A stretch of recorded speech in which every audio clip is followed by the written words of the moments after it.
అబ్రహాము ఒంటరిగా గుడారపు ద్వారం వద్ద కూర్చొనియుండెను. అతడు కన్నులెత్తి చూడగా ముగ్గురు మనుషులు తన ఎదుట నిలిచియుండిరి. అతడు వారిని చూచి గుడారపు వాకిటి నుండి ఎదుర్కొనుటకు పరిగెత్తి వెళ్ళి నేలమట్టుకు వంగి నమస్కరించెను. ప్రభువా, నీ కటాక్షము నాపై యున్న ఎడల నీ దాసుని దాటిపోకుము అని చెప్పెను.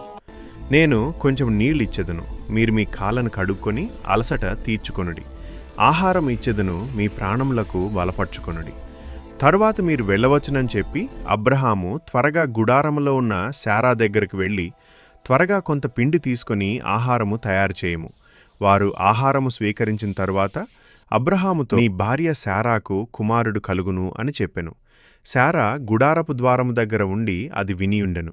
శారా తనలో తాను, ఇప్పుడు నేను వృద్ధురాలిని, నా యజమాని కూడా వృద్ధుడు, మాకు సంతానం కలుగునా అని నవ్వుకొనెను. యెహోవాకు అసాధ్యమేమున్నది?